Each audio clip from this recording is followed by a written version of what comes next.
Hi, this is Sin, Dash, from an Acorn's Journey, a DMD story. Tell us what you think about the campaign over at Apple Podcasts and Podchaser. Leave us a review as well. Remember, you can find us over at Facebook, Twitter, and on the web at thedungeonmastersdojo.com. If you're interested in supporting the podcast, please consider using our drive-thru RPG affiliate stores next time you're shopping. If shopping isn't your thing, you can always buy a sake. We love sake. Finally, consider showing your support by buying some Dungeon Masters Dojo logo wear. The links are in the description below. Thank you for listening. Our reality is but a dimension, the uppermost layer in a tower of mirrors. Beneath it are the many reflections cast by our reality, similar, but not entirely the same. A staggering number of worlds, lands beneath a dark sun, a world of 3 moons forsaken by the gods, realms long forgotten, and countless thousands more. You are about to enter one such reflection, a world still recovering from a magical apocalypse. A place where magic is regulated, goblins trade their wares throughout the lands, and the north is dominated by giants. Today, the sun rises over Heimurrin and the Wilderin. This is An Acorn's Journey, a DMD story. And now, Chapter 7 of An Acorn's Journey, a DMD story. You see Mokwi kind of fall back onto his bottom, his hands splayed out to catch him. There is a look of deep concern and almost terror on his face. This is not good. How so? There's dark magics here. Should we leave? We should end this dark magic. We have an issue of our own. Do we want to put ourselves in a position to... I don't know. There's dark magic going on everywhere. It's not our responsibility to go in and stop it. I'm going to use a wild shape and go into Brown Bear. There is a distortion of his features. He still is sitting. There is a muffled shriek. You could tell he's trying to contain his screams of pain, and he does a fairly good job of that. But then there is this primal roar, that of a bear. Mokwi is replaced by a thickly built bear sitting on its haunches. Iring, get the others. I'm going to reach up and grab a handful of nape out of the bear, look him right in the eye and go, "Are you sure?" And I'm going to start moving forward. I'm going to swing up on top of the bear. I'm going to go back to camp and rouse Dash and Madry. Mokwi's very upset. There's apparently some dark magic going on that he wants to put an end to, not far from here. Okay, let's go. Mokwi, with Longwei astride his back, thunders down the rise as the chanting is building to this crescendo. There's a shogola, shogola, shogola, shogola. Just as you get there, the candlelight begins to flicker. There's a breeze that comes up, a very unnatural breeze. It begins to swirl around the ruins. Up in the camp, you rally your companions. The child takes an arrow from your quiver and holds it and looks up intently at you and makes a stabbing motion with it. You stay back with me. You will stay in arrow range, but I don't know how durable you are in close combat. The child seems content with that and will follow you to your position that you take up and stand by your side very closely, holding the arrow, much like a spear, and will look up at you and make a thrusting motion with it. I will take the arrow and I will hand it my Yikla. It takes the Yikla, remarkably strong. The Yikla is a heavy weapon and is long, but the child takes it and seems to be unfazed by its weight, and it will stand there holding it like a staff. And then I will knock an arrow and I will wait. Madry? Madry starts trucking, throws an arm out for Dash as he's going. I will swing on up and get on the shoulders, my little launching platform. And then Madry starts running 40 feet of movement speed after the brown bear. The bear you see arrives at the outskirts of the ruins. The ruins aren't large by any stretch. It looks like one large structure. There's piles of broken stone blocks littering the area around it. There's some fairly large walls. One of them is arched. Looks like there might have been an entrance at some point in time, perhaps a wooden door hung on it. There's no roof on any of the ruins. It was taken by the swamp a very long time ago. You see those 7 cloaked figures. You can hear the eerie chanting, the black candles and their flames flickering almost to extinction and then coming to flame again. The bodies begin to circle slowly around this draconic stone statue as they begin chanting louder and louder and louder. Shogoloth, Shogoloth. Mokwi, there's an overwhelming sense of where there was fear and terror initially. Now that you are down there and in bear form, there is a rage that is beginning to build in you from a very deep and dark place. But it's not the primal ferocity of an animal form. It is something within you, within the pit of your being. There is a sense of vengeance and unquenchable anger that is building in you that you haven't experienced for a very, very, very long time. As I'm running down, I'm just going to bellow out a roar and just get as close as I can. As you're riding down, you emit this deep and terrifying roar to the extent that you shock yourself and you can feel Longwei, whose nerves are usually like steel, jump a little bit. Having never heard anything of that nature come from him, it is very different than the howling of his wolf form. You sense something very different about him that is only a little bit concerning. I'm going to have a moment of concern, but after seeing what I've seen up on the hillside and his immediate response, I'm going to pat him on the side of the neck. Mokwe, my friend, I have your back. The cloaked figures stop as they see your dark form charging down towards them. They ready themselves. The chanting has stopped. Mokwe? I'm going to charge the first one that's closest to me. Just before we get there, I'm going to pull my feet up on top of the bear, crouch down low, and get ready to launch myself from the bear. See, it's an effective tactic. But can you glide? No, but I can fall real fast. So if I do get within range, I will attack. You come within range of the closest cloaked figure, just as you feel Longwei position himself on your back. There's a great deal of pressure on the nape of your neck, and he launches himself through the air. Moku, you may attack. Do my first attack, which will be the claw, and the metal dice will be the bite. Natural 20 on the bite, and I missed on the claw. Roll your damage. It'll be 16 points. You overtake your opponent. The massive jaws of the bear open around the man's waist, and you thrash him about and toss him aside. He lands in the swamp water and starts to pull himself up from the muck. Longwei, as you approach on the back of Mokwi, you launch yourself into the air across the stone altar.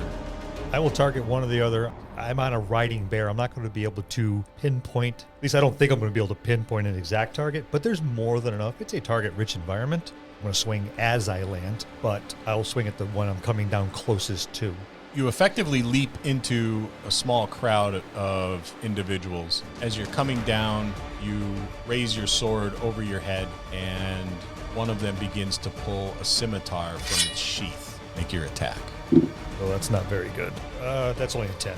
He steps aside and pulls his scimitar from his sheath and squares off with you. As a bonus action, I'm going to let out one of my draconic roars. I'm dead center of everybody, so all 7 are within the area of effect. And that grants your allies advantage on Advantage attacks. until my next attack.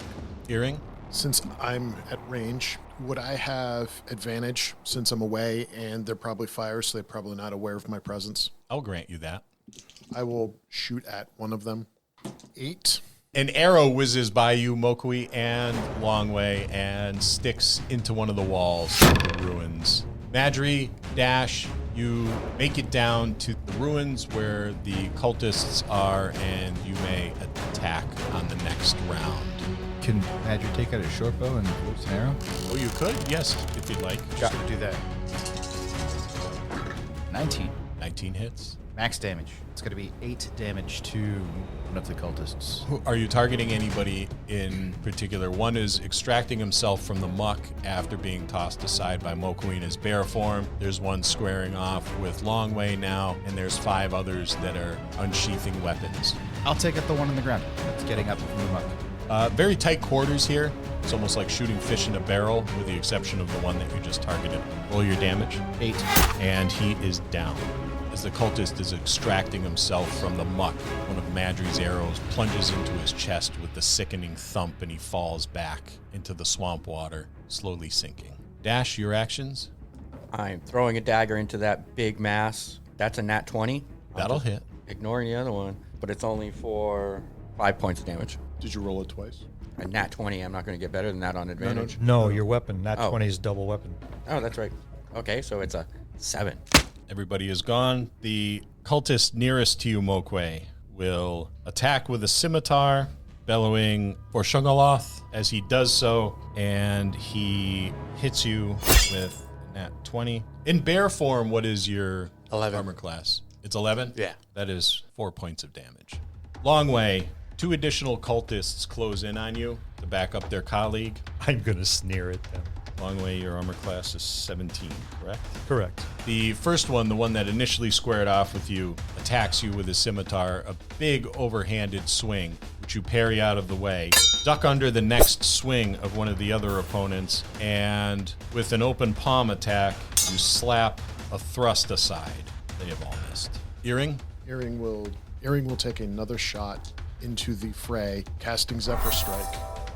That's a 23. The one I hit, I'm going to mark as my favorite enemy. Call it guy over in the corner. So that's 5 points of regular damage, 5 points of force damage, and 2 points of psychic damage. The arrow slams into the shoulder of the cultist, and then there is what appears to be a ripple in a pond, an impact of sorts that slams him against the wall. He staggers forward, readies his weapon, and then there is a wave of energy that passes through him, and he drops to his death. Longwei? Reaching for my hand axe, I will close on the one to my left, which is the only one that is between me and the rest of my group, and I will attack with sword and hand axe.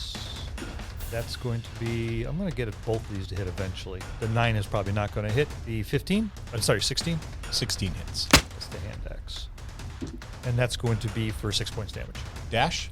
I launch myself, aiming to land on the statue. You launch yourself from Madry's shell, glide over the combat, and land atop the head of the dragon statue. And a quick feel down, it feels like stone. Oh, yeah. Then I will use my cantrip and attempt to druid craft one of the candles so that it goes out. Okay. The candle flickers and then is extinguished. Looking down, how many have we gotten rid of out of the 7? 2. So there are still 5. Then as a bonus action, I rage. And I'm going to start looking like a purple popsicle fairy. You've heard this before. There is a high-pitched bellow, almost like a piercing whistle that a gym teacher would use to gather his students together. You look up and see Dash slowly going from red to purple to red to purple, veins running up his neck, a squiggly vein running down his forehead, his eyes bulging. Your fairy barbarian companion, and it makes me chuckle thinking of it, goes into a primal rage. Madry? Madry runs in. He's going to go to the left, attack the cultist. Are we calling them cultists? The worshiper. The cultists. The cultist directly in front of him comes through with an unarmored fist and hits. Oh, he doesn't hit. He's going to roll to see if he hits. We don't still have advantage, correct? No, you do not. That's a critical miss. You swing, miss, and try to follow up with an elbow to try to catch him, and he steps back. He's going to spend a key point and do flurry of blows. And hopefully he hits. Does a 15 hit? 15 does. Excellent, because the 17 will also hit. And he's going to, as he does that, his fists, since they're unarmed strikes, are going to be enveloped in... One of them is acid. The other one is lightning damage. So a total of 12 damage. That is a good hit, Madry. You do an inside roundhouse kick, knock his sword arm aside, and then a flurry of your blows strikes the cultist. There is an electrical charge that runs the entire course of his body across his teeth. You can see it in his mouth. He's and then he falls, sizzling from the acid damage as tiny knuckle-sized holes begin to form in him, the electrical current still running across his limp body. That was my Draconic Disciple ability. What was And the he's effect down. of his critical botch? We're not using critical failure tables. So that one's dead. That one is dead. Mokui? Gonna stand tall and go to the next one, the closest to me, and do the bite and claw. Bite. 21, 21 hits. 8 points. Was that with your bite Bite. and claw? That's just the bite. Just the bite. The cultist raises his arm, brandishing his scimitar in an attempt to bring it down on you, and you clamp your jaws around his arm. He shrieks in agony as he grabs a hold of one of your ears and tries to wrest his arm from your mouth. The cultist, whose arm is in your mouth, punches you. 16 hits. Yes, it does. You take 1 point of damage, and you can see him grimace as his fist hits your skull. Longwei, you still have 2 cultists on you? Yes. I will move forward. Well, they're going to attack you first. Oh, okay. I suppose I'll let them That is nice. swing away. It's getting hot in this swamp. I could use the breeze. One of them attempts to wrest your head from its shoulders. He makes a sweeping attack, exposing his side to you. You step back, pivoting on your heels casually as the blade passes inches in front of your neck. The other one moves in for a thrust, seeing you potentially off balance, and hits you with a 17 for 4 points of damage. Madry, you are attacked by the cultist. He thrusts his sword towards you, trying to hook your arm with its curved tip, and stumbles, getting dangerously close to you, but his swing is so far off that he's in a very awkward position. Not today, buddy. One of the cultists leaps onto the altar that your statue is upon, Dash, and he makes an awkward swinging motion towards you, hopping as he does so because you're a little bit too tall up there for him, and misses very awkwardly, almost falling off the altar but catching himself on the statue. Iring? The one that Mokui has, is it grappled? It is grappled. Would I have advantage on that target? I will grant you advantage on that. That is the one I will shoot for. There was a 1 in there again. There's a 19. 7 points of normal damage, 2 points of psychic damage. Mokui, you have the cultist's arm in your mouth and are bearing down on it. He shrieks in pain as he's attempting to pummel you to get your jaws off him. You feel your fur being ruffled by a breeze as an arrow plunges into the cultist's throat. There is a wave of energy that overcomes him from the neck up as he falls limp in your mouth. How many other cultists are standing around? That would be 3 now. So the one, I have his arm in my mouth. I'm going to charge one of the other ones. As I'm getting close up to him, I'm going to swing this body at him. Okay, I will wait on that one. Longwei. The one that just swung at me and missed is a bit off balance. I'm going to use both his unbalance and swinging with the injury that I took as I was pulling away from it. I'm going to continue that motion and come out with a tail attack to take the one that's off balance off his feet. And that's going to be a 13. It's probably not going to hit. You strike him, and it buckles his legs, but he seems to regain control, stumbling forward. I'm going to action surge, and I'm going to attack him with both weapons. 1 miss. The sword's going to hit. That's going to be a 20, dirty 20. And that's going to be 7 points damage. As he's stumbling forward after the tail strike, catch him in the back, opening a long gash across his back. When your sword makes contact, his back arches in pain. You can see his hands clenched tight in fists, and he swings about and steels himself against you.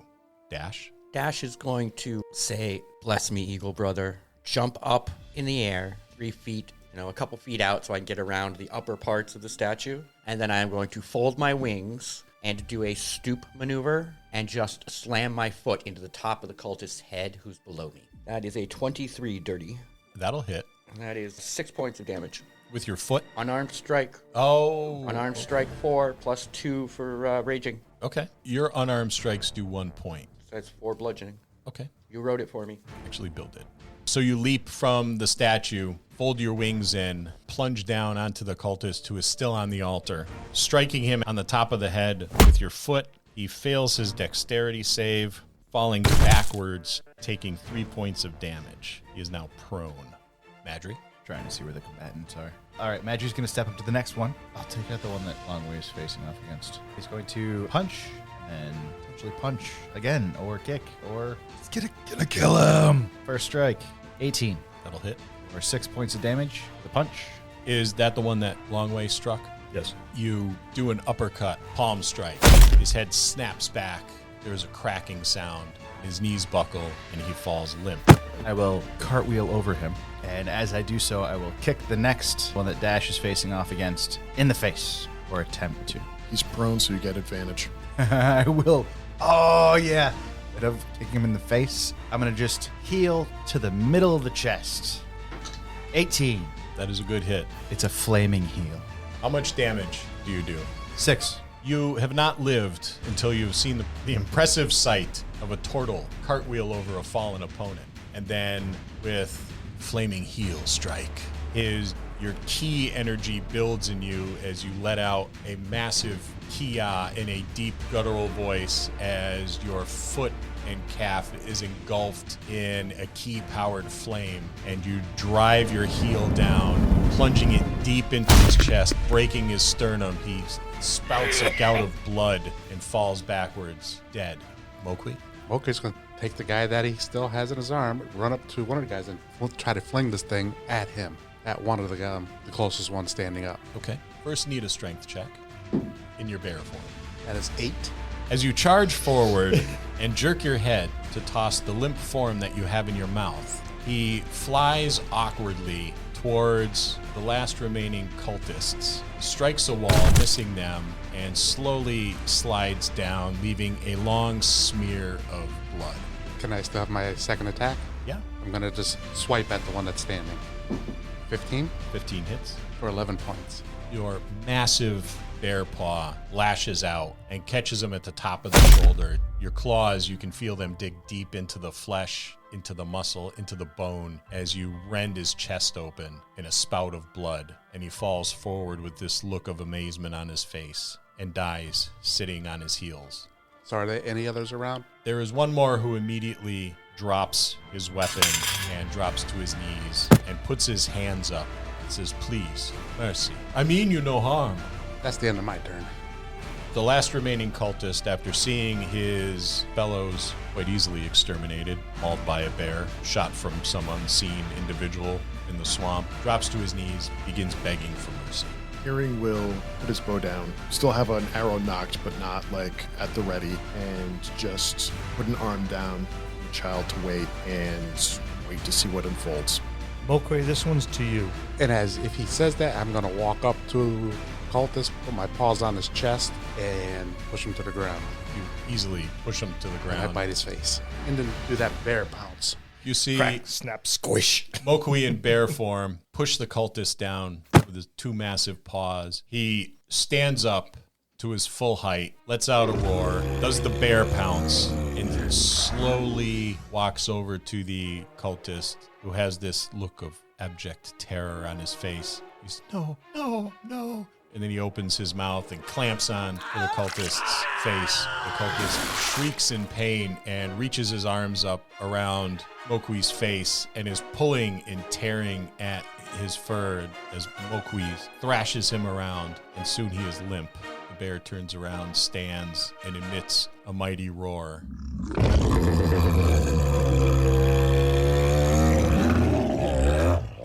I'll walk back off the camp. We interrupt this podcast of an Acorn journey to talk about our sponsor. Are you a veteran DM with more campaign ideas than prep time? Yeah, of course you are. Aren't we all? Does your party have a habit of going to the person or place that you would least expect? If they're like my group, they sure do. What if I were to tell you that I could put a team of professional writers alongside you at your desk to cut down on your campaign prep? What if I were to tell you that you could bring them along with you at your game sessions for when those pesky players go off the rails? Sounds pretty good, huh? With Describe, we could do just that. These narratives vividly describe monsters, places, spells, people, you name it. It's there. And there are more than 6,000 of these easy to search up, copy and pastable, beautifully written narratives right at your fingertips. I've been running games for the better part of 40 years, and I must admit, I've gotten a bit lazy. I just don't have the time I used to. And I've been using terrain, which is minimizing my need for descriptive narratives. Stuff is right out there in front of you. Why describe it? When I was prepping for an Acorn's Journey, a DMD story, I used describe quite a bit. When you listen, you can hear it. One of the things I like the most about describe is that if the narrative doesn't fit perfectly with your encounter, it's easy to modify while still sounding really good. I did that an awful lot. I think this makes the more than 6,000 narratives that they have available for you even more valuable. It almost doubles what you have at your fingertips. You should give it a shot. Describe has graciously provided us with a discount for our listeners. Head on over to describe.com/DMD. That's DSCRYB.com/DMD. Use the code DMD at checkout to try Describe for 2 weeks free. Links will be in the show notes. And now, back to an Acorn's Journey, a DMD story. Mowgli, before you leave, I'm going to reach up and tap the statue. I would go up and try to push it over. With all your might and all your massive weight, you topple the statue and it falls, breaking in several pieces.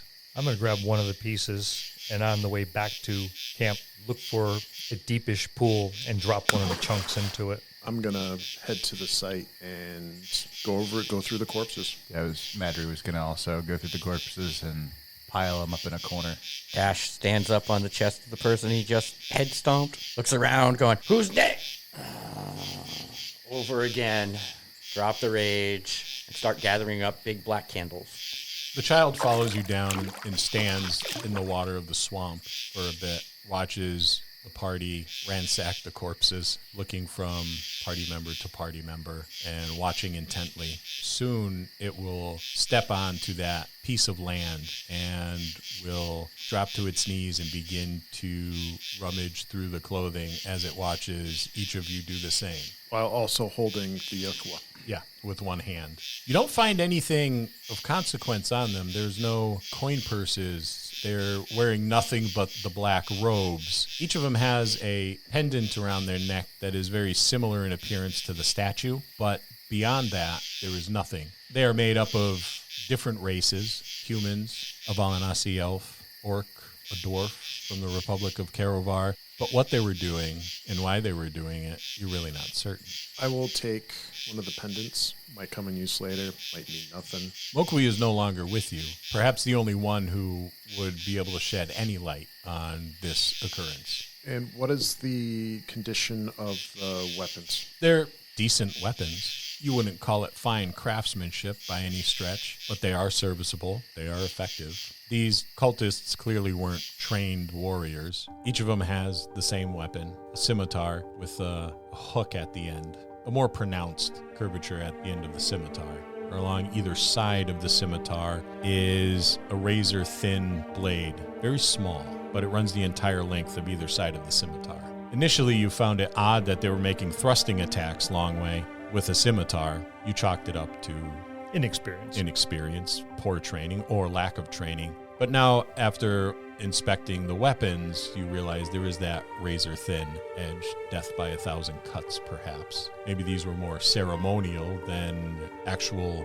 weapons for combat. Dash, you have something to say? Yes, is there any difference between their normal weapons and the sword that was on the altar? And what else was on the altar? The sword on the altar it's not an actual weapon. And when you inspect it, you notice that the sword appears to be more of a decoration than anything else. It's actually part of the altar. It is painted to appear to be a sword, and it is a sword shape, but it is actually the top of the altar. It is part of the stone that was carved there. There's a 6-pointed star pattern on the bottom of the altar. There are some crystals on the wall, these white crystals. You're not too sure what the purpose of those are, but they did reflect a lot of the candlelight. So perhaps it was nothing more than lighting. There's a dark stone on the altar. It's in a gem-studded gold urn of some type. So you are just seeing the top of this dark stone. It's not a gem, but it is rather a rock. Oh, that's okay. Grabbing the urn and not touching the stone, I'm going to put it in my brand new shiny pouch. Okay. It is about as big. The whole unit itself, with the device that the stone is resting in, is about the size of a football. It's got a great deal of weight to it, but it will fit in your pouch. It will take up most of the pouch, and you won't be able to close it. But I'll make a little bit of room by putting some of the coins back in my shoes and socks.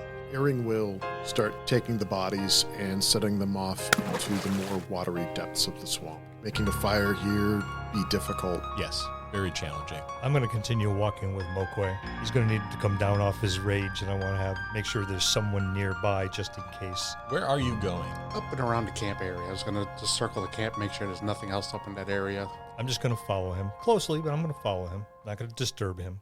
You walk around the camp for a while. You seem satisfied that there is no more danger from any cultists, and stop at the camp. You stay in your bear form. For the duration, yes. I'll just watch over him. Madry, Dash, and Iring and the child are still down at the ruins. You searched the area, found nothing of great interest, with the exception of a pendant that was quietly slipped into your pocket and the black stone. What are you going to do now? I will continue to cast the bodies out into the swamp. The last body is given to the swamp. You seem satisfied that the area is cleaned up as best you can. I will then guide the child back to camp. Madry, Dash. I'm going to follow the child, jumping every once in a while, testing out my new boots in this big puddle. It's weird having something on your feet. You very seldom do. There's really no need for you to have anything on your feet, but this is your first experience with a swamp. I like the way the water flicks off the bunny ears. Madry, will you be accompanying your colleagues back to the camp? Definitely. Yeah, Madry heads back to the camp as well. As you sit around the fire, Mokwe is still in his bear form and sits quietly just looking at the fire. Now that he's settled down, I'll walk up alongside of him, just pat him on the back of the neck or the shoulder a little bit, give him a little bit of a scritch. If he looks up at me, I'll just smile, as best as I can smile. He'll recognize it as a smile and just nod to him and just plop myself down on the other side of the fire and wait for the rest of the group to come back. Is that sickening feeling gone, or? Yes. Okay. The sickening feeling is gone, but it is now replaced with a sense of shame that your companions saw you maul these people. There's concern with how they will now react to you. Always being concerned about going into a wild shape and how off-putting it can be for people to bear witness to that. But even more so now that they bore witness to you acting even more savagely than a bear of that type would. After an hour's worth of time, I'll drop my wild shape. Do we recognize the name of the cult or the entity that they were calling out to? You can check Arcana if you wish. I have a negative to that. Nice bite, Mokwe. We won't talk about that. 17. Nothing appreciable. 11. 11. Mokwe? 3. In your travels, Madry, through the Wilderin, you have seen similar statues, none as well preserved as this one. Many of them were crumbling. Many of them had vines or moss or fungus growing upon them. Most were toppled. Some still stood, missing wings or claws or arms or a foot or a leg. What you've heard from overhearing talk in taverns, talk amongst the learned, was that Shemaloth was an elder god from the time before the pantheon that is worshipped widely by the people of this world. These elder gods were tyrants. All of them were wicked. They practiced dark magic.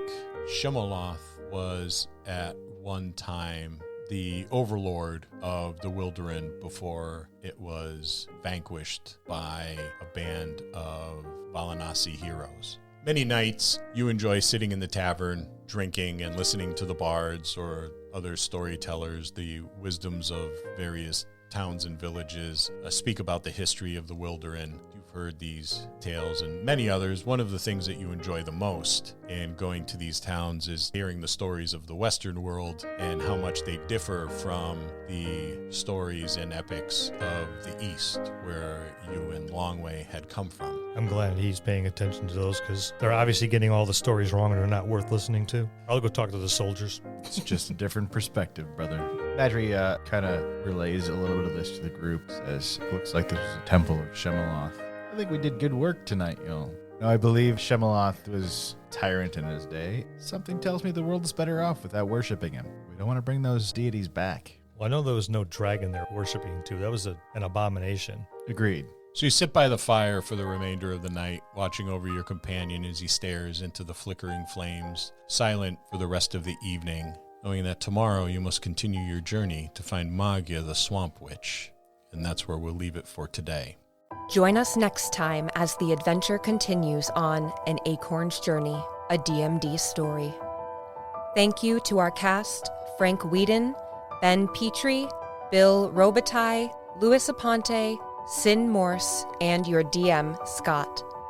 A special thanks to you, our listeners. You are why we do this every week. We'll see you next time in the dojo.